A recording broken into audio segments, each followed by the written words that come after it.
Ubuyobozi bukuru bw'umuryango w'Abayisilamu mu Rwanda RMC bwateguye gahunda y'ingando n'amarushanwa ngarukamwaka ya Qur'ani ku rwego rw'igihugu hagamijwe kureba uko ishusho ya Qur'ani ihagaze mu Rwanda no kunoza imyigire n'imyigishirize yayo no kubyaza umusaruro ibyiza byayo. Izo ngando zizaberamo ibikorwa bitandukanye birimo amahugurwa y'abarimu, umwiherero wa nyirasenge w'umwana ndetse n'igikorwa nyamukuru ariyo marushanwa ya Qur'ani ku rwego rw'igihugu musabaka, aho abana bazarushanwa kuva ku majuzu 5 kugeza kuri Qur'ani yose. Ingando za Qur'ani ni umwanya mwiza wo kwita ku bana n'urubyiruko mu biruhuko hagamijwe no kubatoza umuco nyarwanda n'uburere mboneragihugu.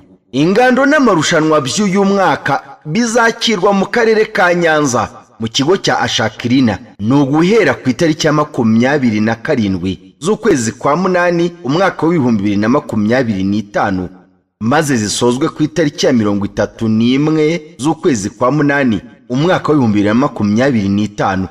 Muri izo ngando kandi abana bazabona umwanya wo kwidagadura no gusura ahantu nyaburanga ndetse na ndangamateka. Yemwe inshuti za Qur'ani, ngiki cya gikorwa mukunda kirongeye kiraje, murashishikarizwa kukitabira no kugitera inkunga kugira ngo gitegurwe uko bikwiye, kuko ari urubuga rwo gutoza abakiri bato umuco n'indangagaciro za Islamu. Al-Qur'anul Karim.